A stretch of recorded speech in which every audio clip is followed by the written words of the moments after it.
Hein, Evaldo? Olha, gente, a Polícia Federal realizou também uma operação. Eu digo também porque a Polícia Civil realizou uma operação hoje pela manhã, como vocês viram, não é? Essa operação da PF é sobre desvios de recursos públicos destinados ao tratamento da Covid, não é? Coisa de bandido da pior espécie. Desviar dinheiro aí nessa época de pandemia, o povo morrendo sem ar, não é? Olha, quem tem mais informações acerca dessa operação, não é, ao vivo, é a nossa repórter Emanuela Braga, que ela tá em todo canto. Vamos falar aqui com a Emanuela. Boa tarde, Emanuela. Tem informações aí dessa operação? Teve gente presa? Foi só busca e apreensão? O que foi que aconteceu aí nesse caso? Boa tarde, Márcio. Boa tarde a todos que estão nos assistindo. Não teve prisão. Foram cumprimentos de 10 mandados de busca e apreensão numa operação feita pela Polícia Federal e pela Controladoria Geral da União. A operação denominada Soroche visa desarticular uma quadrilha que teria desviado dinheiro, né, no começo da pandemia em um município do interior do estado, de maneira mais precisa, o município de Maranguape.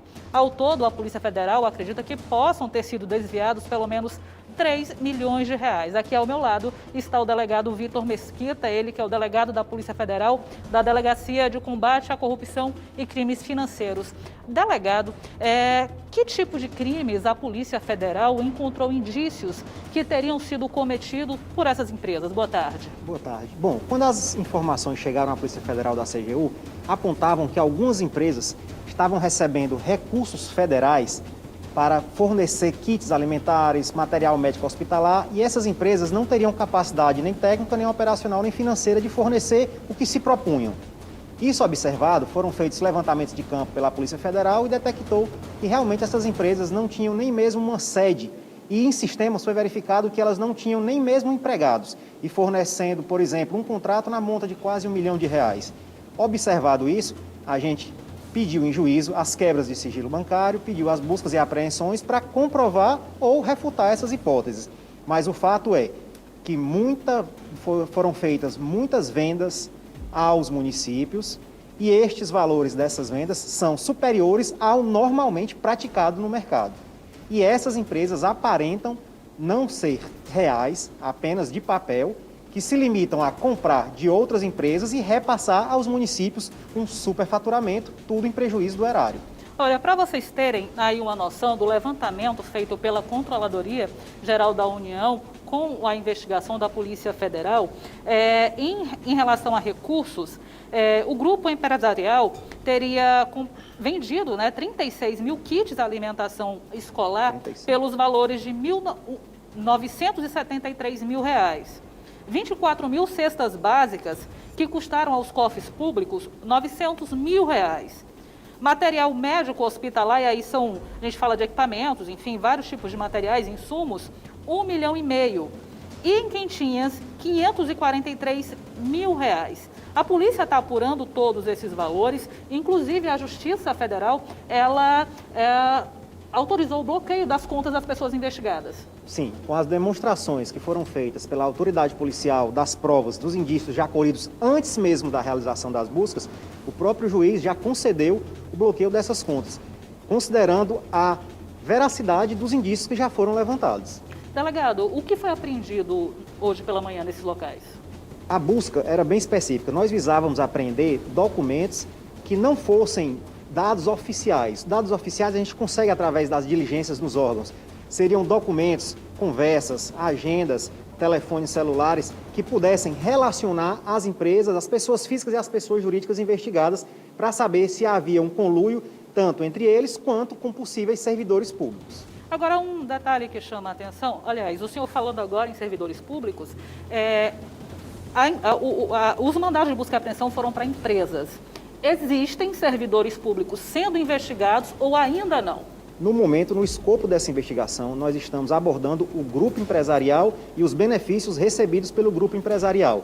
Mas é óbvio que, tendo concedido a movimentação bancária, a gente vai saber para onde esse dinheiro realmente foi. E para onde esse dinheiro realmente foi, pode ser que exista servidores públicos, mas nós não podemos afirmar neste momento. Olha, para você que está assistindo a gente, possa entender de maneira bem didática, assim, essa questão do grupo empresarial, né, que estava unido para ganhar a licitação, enfim, fraudar esse tipo de documento, as empresas, elas combinavam entre si, né, quem iria participar, dar o maior valor, menor valor, e isso, pelo que a gente observou no andamento da investigação, se comprovou, delegado, que essas empresas, elas, para determinada situação, uma ganhava, a outra botava um valor mais baixo. E isso vocês estão conseguindo comprovar com a investigação? Chega a ter casos que a empresa vencedora desistia da licitação. Até mesmo a empresa com menor valor desistia para outra empresa ganhar aquele determinado lote. Então, ou seja, não era nem só oferecer a menor proposta. Às vezes oferecia a menor proposta, mas via, não, esse lote não é meu. Então eu desisto para outra empresa com valor maior entrar. E além disso, o que é mais importante para eu falar, é que, por exemplo, o fornecimento de material médico. Uma empresa que nunca forneceu material médico, em determinado momento, na Covid, quando a população, quando as pessoas estão mais necessitando daquele serviço, de repente uma empresa que fornece alimento passa a fornecer materiais médicos no valor superfaturado.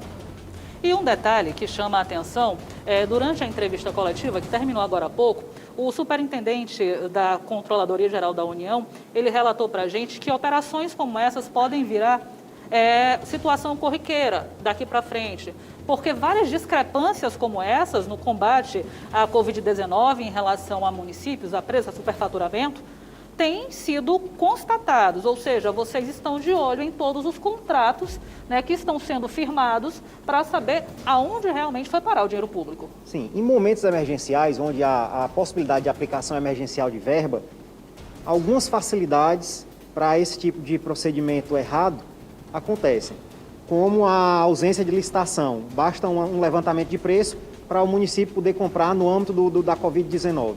Todas essas verbas que foram direcionadas para o Estado estão registradas na transparência e a Polícia Federal e a CGU vai averiguar cada uma delas e observar se essas verbas foram destinadas às empresas que não têm capacidade para fornecer o serviço ou material a que se propunha. E a gente vai diligenciar tanto aos municípios quanto às empresas para saber aonde realmente esse dinheiro foi aplicado. E esse foi o trabalho realizado hoje pela manhã pela Polícia Federal e pela Controladoria Geral da União, né, tratando exatamente dessa questão dos investimentos, né, de como foram feitos os investimentos pelos municípios no combate à Covid-19. A gente lembra que essa especificamente foi feita em Fortaleza e Maranguape, porque os recursos eram destinados para aquele município e foi no começo da pandemia, no começo de 2020. Ou seja, as investigações continuam a partir de toda a documentação que acabou sendo apreendida com os mandados de busca e apreensão, e isso com certeza vai dar subsídios aí para que outras operações sejam montadas, caso aí se confirmem os crimes que já estão sob suspeição, tanto da CGU quanto da Polícia Federal. Eu retorno com você ao estúdio, Márcio. Ok, Manuela, agradeço aí ao delegado e pessoal da CGU pelas informações e pela atenção, não é? Mas olha, gente, deixa eu dizer aqui uma coisa. Vocês estão vendo todo esse modo operandi aí, né? Esse modus operandi aí dessas empresas, que elas se juntam numa verdadeira quadrilha para muitas vezes enganar o poder público e outras vezes juntamente com o poder público para roubar todo mundo. Aí roubam no aluguel de carro, eles roubam no combustível, porque lá no interior tem 2 postos de combustível, que um é do parente do prefeito, de não sei quem, que é amigo do prefeito, e aí eles compram combustível lá e fazem a maior esculhambação com o combustível. Aí fazem com a alimentação, com a merenda escolar, fazem com os insumos, fazem com verba de educação. É uma esculhambação generalizada, não é brincadeira não. São quadrilhas que se espalham nos 184 municípios desse estado, para enganar tanto gestores, ou às vezes junto com gestores, para decidir quem é que vai ganhar a licitação. Esses esquemas são conhecidos dentro da política, muitas vezes dinheiro de emendas de parlamentares, sejam elas de parlamentar federal, estadual ou municipal, é uma esculhambação generalizada. É caso de polícia mesmo, por isso que eu quero parabenizar a Polícia Federal por essa ação. Porque tem muita gente para ser colocada atrás das grades, mas é muita gente mesmo. Toda vida que se aproxima de campanha eleitoral, começa um horror atrás de dinheiro para poder chegar na época da eleição com muito dinheiro na mão. É desse jeito que funciona, por isso que eu não vou aqui me furtar de alertar para esse tipo de assunto e parabenizar a Polícia Federal e a CGU por essa ação. Tem que ir para cima mesmo. Não dá para dar uma de frouxo com esses caras, Evaldo. Temos que ter mais ações dessas em vários municípios aqui do nosso estado, porque o povo com a cuia na mão e eles lá de cima só sorrindo do cidadão. Então, que tenhamos mais operações assim e cadeia para esses elementos que roubam dinheiro público. Olha, nós vamos agora com imagens do trânsito